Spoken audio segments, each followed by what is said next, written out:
Salut à tous, j'espère que vous allez bien, c'est Romain et on se retrouve ce soir pour débriefer, mais je ne sais même pas ce qu'on va dire parce que ce PSG est fou, exceptionnel, il me faut une liste pour parler des 7 buts, on s'en souvient même plus, un collectif, une équipe. Et finalement le plus difficile, ça va être de maintenir les troupes dans le même ordre sur toute la saison, à pas tomber dans la facilité et aussi contenter les remplaçants parce que ce soir Galtier est gentil avec Sanchez et Bernat qui rentrent assez tôt, tous les autres rentrent à la 80e et Ekitike ne rentre même pas. Et aujourd'hui, dans ce 11, à moins que tu fasses un recrutement retentissant, il n'y a personne qui sort.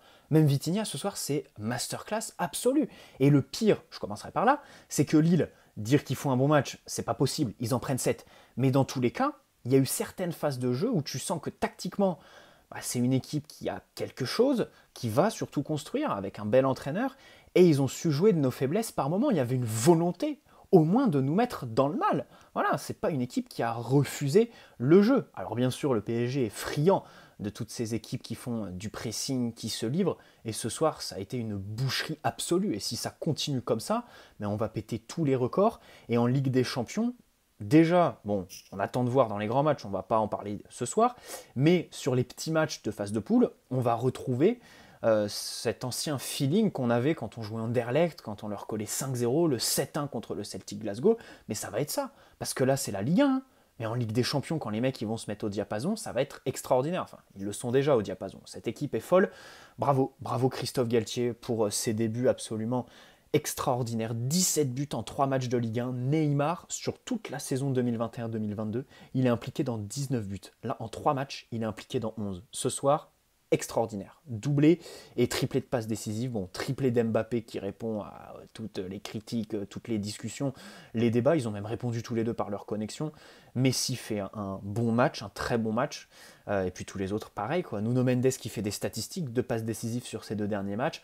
Bon bref, on va décortiquer tout ça. Commençons par les buts. Évidemment le premier, au bout de 8 secondes. Alors c'est évidemment un record qui datait de... Enfin, longtemps, je crois, 92, si je dis pas de bêtises, et puis une tactique reprise de plein d'équipes. Bournemouth en Angleterre, même le Real Madrid, je crois qu'il avait même tenté contre nous. Dans tous les cas, c'est prémédité. Et c'est évident qu'à l'entraînement, ils savent plus quoi à travailler en fait. Ça bosse tellement qu'ils travaillent ce genre de petits détails et qui aujourd'hui ont leur importance en fait. Neymar qui fait l'engagement, ce semblant de fixation, je crois que c'est sur Benjamin André, hop, après il décroche, du coup Lionel Messi a le jeu face à lui, Mbappé a le temps de se retrouver pour prendre la vitesse entre les deux défenseurs, une touche, terminée, exécution tactique, technique, rapidité, le LOSC est terminé, ce but est absolument fantastique. Ensuite, tu continues, même si le début de match est assez égal, que ce soit en termes de possession, parce que tu es à 51-49, et le LOSC réussit à trouver des angles de tir, réussissent à tirer, ok, mais c'est quand même assez restreint, et surtout, dans l'axe, tu verrouilles bien. Voilà. On y reviendra plus tard. Second but, Messi qui fait quasi toute l'action. Il lance Nuno Mendes, magnifique. Centre en retrait, extraordinaire. Et puis la petite finition comme il sait la faire. Bon là je pense que le supplément d'âme, c'est que la saison dernière, Messi il n'avait pas un petit peu ce tranchant en fait dans la surface, même si là bon c'est pas non plus un but ultra tranchant. Mais voilà, Nuno Mendes qui fait encore une passe décisive, il est monstrueux. Il est monstrueux. Rappelons quand même que le garçon est arrivé avec qu'une seule saison en pro. Voilà, c'est absolument fantastique de le voir comme ça, débouler, et puis surtout parfaire sa superbe relation avec Neymar encore ce soir. Et puis, le troisième, il est pour Hakimi. Hakimi qui fait une excellente accélération, que ce soit au niveau de l'orientation du corps, du timing, et puis de la gestion du ballon. Mais ça, il sait le faire, ses qualités de finisseur comme ça, en déboulant du côté, et puis la passe aussi extérieure de Neymar, fantastique. Le quatrième, c'est juste avant la pause, c'est Neymar en une touche, après une passe un petit peu déviée de Lionel Messi. Alors Neymar, la finition retrouvée, c'est extra parce que, rappelons quand même qu'il y a 6 mois, un an, on en était à accuser Puma, ses chaussures, de ses défauts de finition. Alors bien sûr, il y a un petit peu de tout, mais je crois que ce soir, quand tu vois la forme de Neymar, alors les rageux diront que c'est la Coupe du Monde qu'il prépare, ok. D'autres, t'as plein de trucs en fait. T'as le fait que, évidemment, on a voulu s'en séparer. On l'a proposé à des clubs, ne mentons pas. Donc bien sûr, ça a provoqué en lui un sentiment de rage, de vengeance, on va dire, dans le bon sens du terme. Christophe Galtier, qui vient mettre un second souffle, parce que Pochettino était un véritable assassin. Quand tu vois le PSG de ce soir, tu te dis, mais quel temps perdu! Quel temps perdu! Pourquoi on n'a pas fait ça la saison dernière? Pourquoi avec des joueurs qui commencent à vieillir, des Ramos, des Messi, des Verratti même? Tu vois ce que je veux dire? On a perdu quand même 1 an et demi, 2 ans. Voilà, c'est le seul truc qui ce soir te met un petit goût amer en fait. C'est cette saison passée absolument atroce et ce bonheur absolu qui tombe comme ça, limite du ciel en fait, parce que c'était pas dit en fait à la signature de Christophe Galtier, c'était pas dit qu'il allait mobiliser tout le monde comme ça dès le début. Le 5e but est magnifique, la fin de Mbappé vaut une passe décisive, malheureusement ça ne le sera pas. Neymar encore une fois, finition tranchante, clean, extraordinaire. Mais Neymar, il est sur un nuage. Neymar, il est énorme. Et là c'est tout simplement injouable. Il n'y a rien à dire parce que c'est injouable en fait. Les équipes en face, tu ne pourras rien en tirer. Si le PSG continue comme ça, du moins en Ligue 1, on va mais tout écraser quoi. Tout. Ensuite, le 6e, voilà, c'était la vengeance personnelle du duo Neymar-Mbappé sur le fameux épisode de la semaine dernière. Alors, j'aimerais juste revenir sur les paroles de Galtier en avant-match. Kylian Mbappé tireur numéro 1, Neymar tireur numéro 2. C'est Perrin, c'est le choix de Christophe Galtier. Est-ce que c'est un bon choix? Moi j'aurais été plutôt pour mettre Neymar tireur numéro 1. Parce que dans l'exercice pur, c'est lui le meilleur. Et surtout, Mbappé, bon, oui, il en a mis, mais il y en a d'autres qui l'a loupé. Et surtout, de l'autre côté, ce qui fait qu'il est numéro 1, c'est évidemment sa forme personnelle depuis plus d'1 an. Mon Messi est un petit peu hors course, c'est son penalty loupé contre le Real au match aller contre le Real. Le 7e, c'est la spéciale de Mbappé, extérieur du pied pour s'extirper du défenseur, et ensuite la frappe, évidemment au premier poteau pour tromper le gardien après une superbe passe longue de Neymar. Sur le 6e, le 1-2, ils le font 2 fois, entre Neymar et Mbappé est absolument fantastique en fait. Il n'y a rien à dire, il n'y a rien à analyser parce que c'est le football total. Et là, il n'y a plus de place pour l'analyse en fait. Voilà, bon bref, on a passé en revue les 7 buts. Il y a eu un but de Lille. Alors ce but-là, c'est vrai que Donnarumma la relance encore une fois, la capte pas et la relance dans l'axe. Donc tu reprends derrière, mais la frappe est quand même puissante. C'est un bel arrêt de Donnarumma. Je pense qu'il est plus à mettre sur le dos de nos défenseurs qui sont assez passifs. Et le premier, c'est Marquinhos. Heureusement, un peu plus tard, dans la mi-temps, il fait un très très beau tacle, extraordinaire. Mais Marquinhos, là le problème, c'est que maintenant, tout le monde est au diapason, mon gars. Donc là, tes petites erreurs, tes petits sauts de concentration, ta passivité et parfois ta mollesse, elle va ressortir tout de suite, Marquinhos. Et ton dossier, on va l'ouvrir très rapidement, parce que déjà contre Montpellier, c'était assez limite. Là, encore une fois ce soir, bon, on va pas s'éterniser, on gagne 7-1, bien évidemment, on va pas lui tomber dessus, c'est notre capitaine, et puis surtout, il est placé dans l'axe. Au milieu, il fait un très bon contre-pressing. Second truc à redire, en première mi-temps, c'est les relances de nos centraux, qu'on n'a pas assez mis en valeur, en fait. Alors, la faute à qui? Peut-être devant, ça se précipitait trop, en fait, ça leur mettait trop de pression pour que le ballon aille vite dans les pieds de Verratti, Messi et tout ça. Mais Marquinhos et Ramos, parce que Kimpembe il se différencie vraiment des deux autres sur le début de saison. Il est vraiment très très bon, Kimpembe. Là, j'ai vraiment l'impression de retrouver en fait le Kimpembe des dynamiques positives. Là, à la relance, il a porté le ballon, il a cassé des lignes, il est monté, il a réussi à se connecter avec ses milieux, les trouver dans des intervalles. Nuno Mendes aussi par moment, vraiment très très bon à la relance, Kimpembe. Et ce qui fait qu'il y a un différentiel avec Marquinhos et Ramos qui tentent un petit peu moins. Pourtant, Marquinhos, les ballons pieds en rupture, on les connaît, ils sont extraordinaires. Et puis Ramos, son jeu au pied est fantastique, absolument monstrueux. Mais là ce soir, petite sous-exploitation à noter.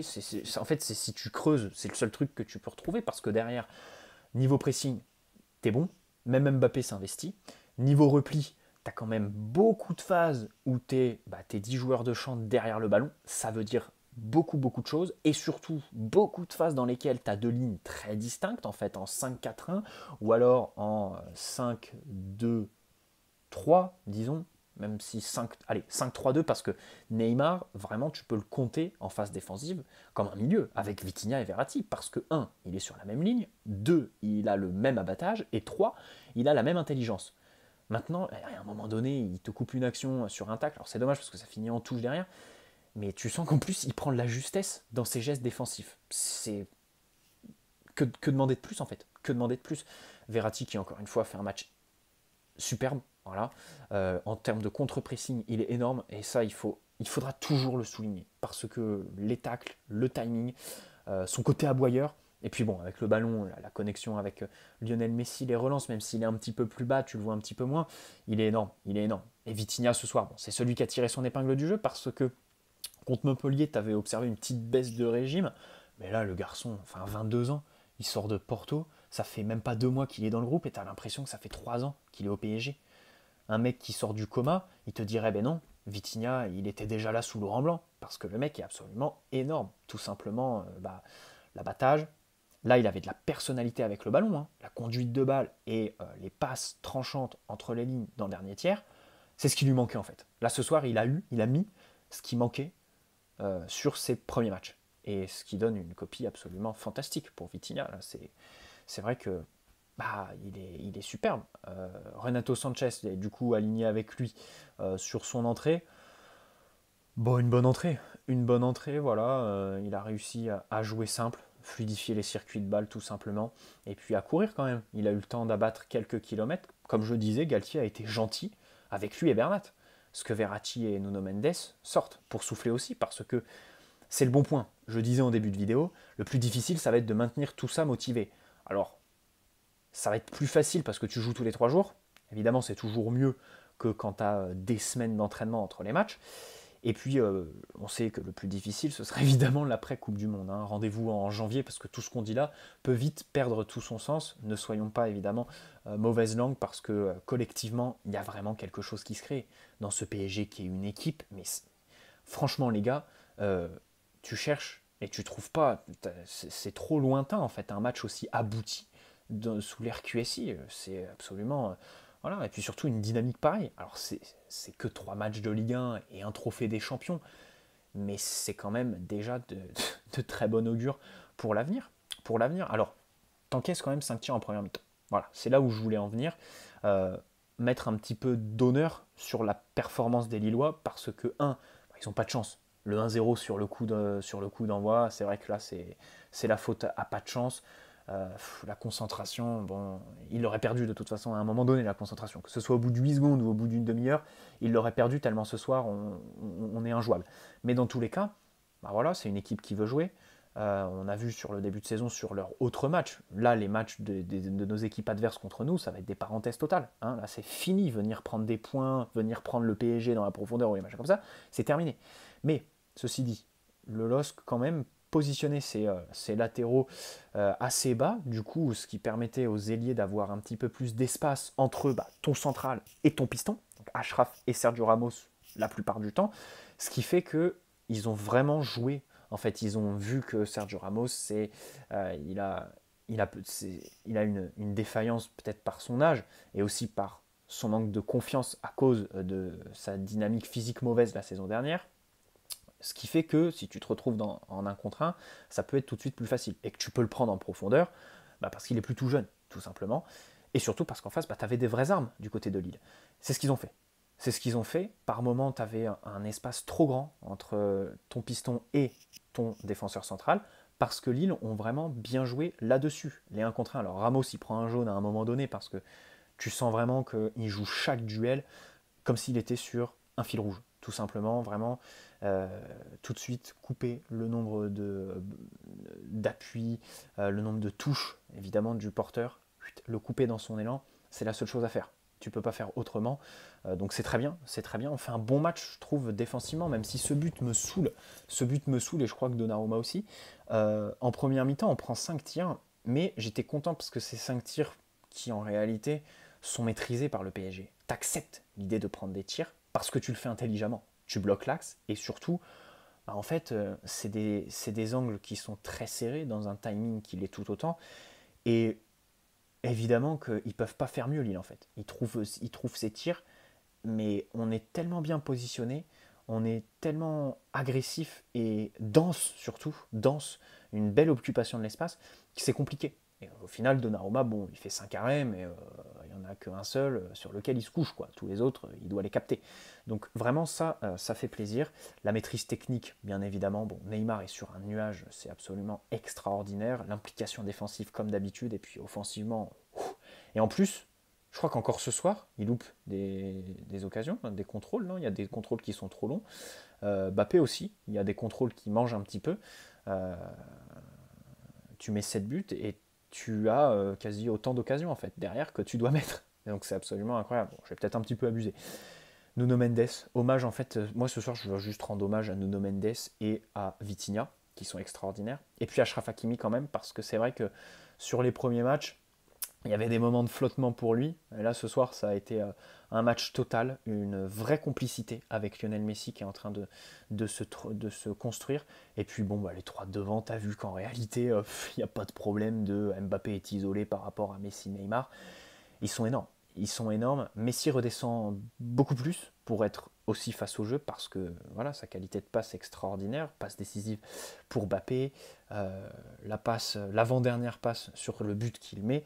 Voilà, c'est vrai qu'il arrive à être un détonateur incroyable, une vision de jeu fantastique. Et puis bon, bah, Mbappé, la prise de profondeur, là, il s'est régalé. Hein. Mais contre Lille, de toute façon, c'est une de ses victimes favorites. Déjà la saison dernière, au match retour, il fait un gros match. Quoi. Il met un but magnifique à Pierre Mauroy, qui est un stade qui lui réussit d'ailleurs. Et puis ce soir, il s'en sort avec le ballon, hein, le triplet tout simplement. Donc ça fait plaisir, ça fait plaisir. Semaine prochaine contre Monaco, pas dans la même dynamique tactique et mentale que Lille. Donc bah voilà, on espère que ça va le faire. Et puis ça va être, je crois que la semaine prochaine, c'est le dernier match où tu as une semaine pour le préparer. Bon là en même temps, il n'y a plus grand-chose à préparer en fait. Il manque juste, c'est la première fois que tu te dis, ça y est, emmenez les matchs en fait. Emmenez les matchs. Tout le monde est là, la tactique elle est présente, on ne sait plus quoi travailler à l'entraînement. Ça y est, maintenant on veut jouer tous les 3 jours, c'est fini là, on s'ennuie en fait. La semaine on a tout fait, on se connaît par cœur en fait, tout le mécanisme est tout prêt. C'est vraiment extraordinaire. Bref, j'espère que cette vidéo vous aura plu, posez un like si c'est le cas, et puis on espère que tout ça va continuer avec cette semaine, je crois, le tirage au sort de la Ligue des Champions, si je dis pas de bêtises, phase de poule. Donc ça va être intéressant, on va savoir quand même à qui on va se frotter, parce que bah, on a hâte en fait des gros matchs. Et tu dis que là en Ligue 1, personne va ne... Enfin, en Ligue 1, si tu continues comme ça, à moins que tu te rabaisses à tes adversaires, il n'y a personne qui va te tenir tête en fait. Donc là, concrètement, sur cette partie de saison, ça va être la double confrontation contre le gros qu'on va se taper en Ligue des Champions, qui va faire notre demi-saison en réalité. Parce que les Marseille, les Lyon, la Lille, on les tabasse, Nice, pareil, Rennes, peut-être Rennes, et encore,